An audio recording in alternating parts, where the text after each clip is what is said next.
Welcome to Storytime. It's your boy Drake, man. We're back for another installment of Storytime. I think it's the 7th now. Man, we got a nice little ditty for y'all today, man. We got Hoop Dreams. Hoop Dreams basketball. I know we got some NBA fans out there in the audience, man. Yeah, I was one of them, man. I was dying hard. I wasn't just any NBA fan, dude. I wanted to go to the NBA. I wanted to play in the NBA. For years, bro, like that was my number one dream. Not presidents, not politics, not any. It was being an NBA superstar, man. I wanted to sell out arenas. I wanted to be MVP. I wanted people to be shouting my name, Drake, Drake, Drake, Drake. I was like, oh, I'd be like, oh, Hunt scoops in the lane, lays it up. I used to commentate when I was in the yard. I was like that, man. I was like that. I had serious hoop dreams. That's just how I was. So I don't know where to start with this story, man, of hoop dreams, my love for basketball, and what that meant for my life, what that means for maybe y'all's lives too. I don't know where to start. I guess I'll start from the time I picked up a basketball. I was 8, 9, something like that. I mean, I'd always stayed inside. I was a little nerd. That's how I was. I was just a cool little nerd, just trying to just read my books. Cause, I was like outside. Brother, that's dangerous. Got me messed up going outside, doing stuff outside.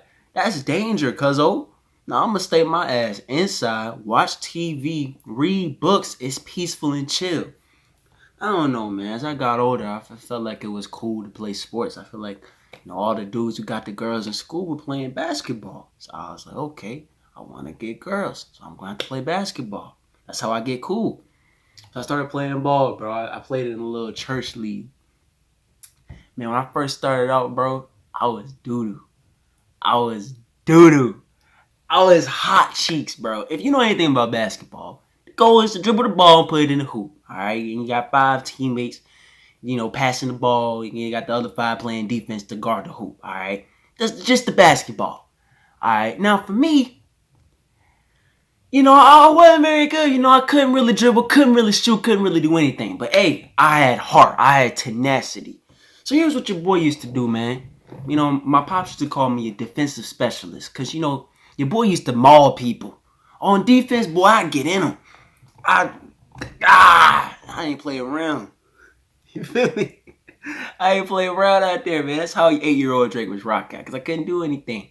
I used to be a defensive specialist. I wasn't even that bad on defense. I used to foul out of games pretty quick, but hey, man, I locked them up. They ain't scored, did they? You know what I'm saying? That's how I measure my success. So. But after a while, man, after about a couple of years, I didn't really take it too serious. It was just kind of like this thing I did, is I guess just for fun. But eventually, I started really getting into basketball. So when I was about 10 or 11, when I hit like 5th or 6th grade, I was like, okay, I'm gonna do this. It's Hoop Dreams time. It's go time. NBA time. I started watching so much NBA stuff, bro. I watched NBA documentaries. I loved LeBron. I loved Curry. I loved Steve Nash.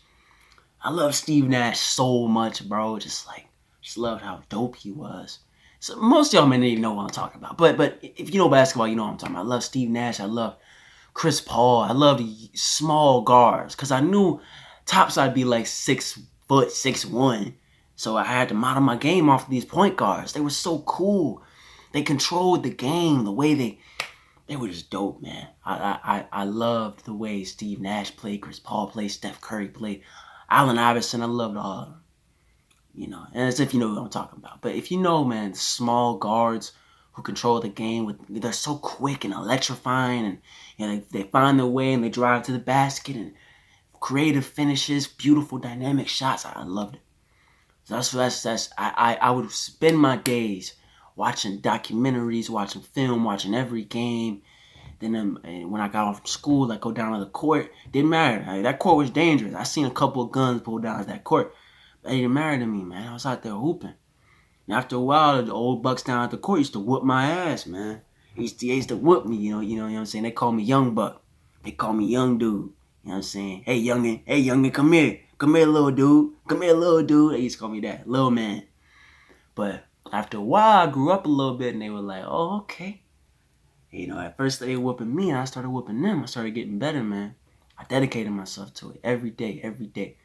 You know, at that point, politics was like, it wasn't a hobby, but it was like a second passion. You know, I have passion A and I have passion B. Basketball was the clear A.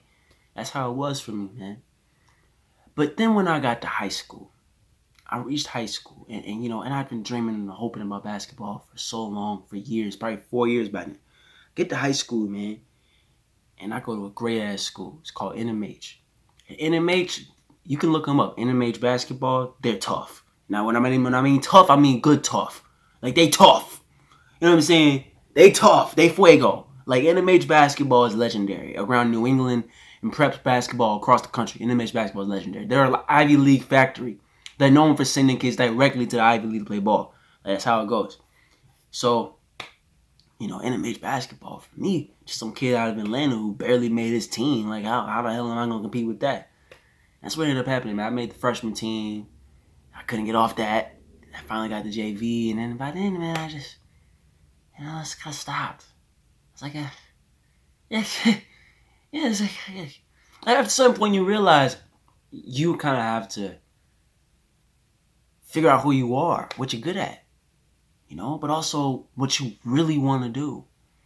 And I realized with basketball, it wasn't just that I loved the game, it was I wanted things that came with the game. And once I matured and grew up, I realized those things didn't matter that much to me. And I still loved the game, but that wasn't the reason I played. It was for the wrong reasons. So now I play for the right reasons, and I realized it wasn't what I wanted to do with my life. That was too much work to put in for something that it wouldn't really pay off for me. I realized that what I wanted to do was giving back, giving to my community, giving to the world, right? Blazing a trail for those to follow, making sure that the little kids and boys and girls who grew up in my footsteps, right, back where I came from, that they have a path. They have the mold that they can follow. So one day, they can go to a good school, they can go to a good college, and they can go follow their dreams. It may sound cheesy, man, but honestly, that's what it should all be about. Giving back, balancing the scales of opportunity wherever I can. So that's what I ended up realizing was my calling, bro. And I love basketball to this day, bro. Like, I play all the time. Like, if you know me, bro, like, I'm always playing the air basketball. You know what I'm saying? I'm doing that all the time. But, like, my real calling right now, and my real calling for the rest of my life, is going to be activism. It's going to be being involved in the political system, making my change wherever I can. So whether that be with YouTube, having an online platform that, you know, hundreds of people can go watch, or whether that be with activism, a combination of both, or maybe even one day running for office. Who knows, man? So, as I said, as I always like to say, man, it's always important to have a passion, have something that drives you. For a long time, that was basketball. But what I realized is that you have to do it for the right reasons. Do it because you love the craft. Don't do it because you want the shit that comes with it. Oh, I want girls. You know, oh, I want acceptance. I want attention. Then you're dealing with a bigger problem. It ain't about basketball then. It ain't about soccer then, or whatever you're chasing. It's about you having a hole that you need to fill up inside of yourself because you want to pursue this crap. So for me, I had to figure that stuff out. And I came back and realized I still love this stuff, but there's more. I have a higher calling. I have a higher passion. Something that's more suited for me, for my path in life. So, I don't know. Learn from my bullshit. Learn from my lessons. All I can say. So, anyway, man. Hope y'all enjoyed this iteration of Storytime. If y'all want me to talk about something in particular, y'all just leave a comment down below. Till then, man. Till next time, it's been your boy. Y'all stay safe out there. Wash your hands. Wear your mask. I know they're reopening and stuff, but don't do anything dumb. Yeah, I don't know. Hey, hope y'all enjoy it, man. Hope y'all laugh at the nigga. Oh, nigga, didn't mean to say that. Oh. Anyway, we gonna be out here. Boys, yeah, we making all this noise. Can't complain, riding in the fast lane. To the top, we don't stop up till past 5 o'clock. Smoking trees.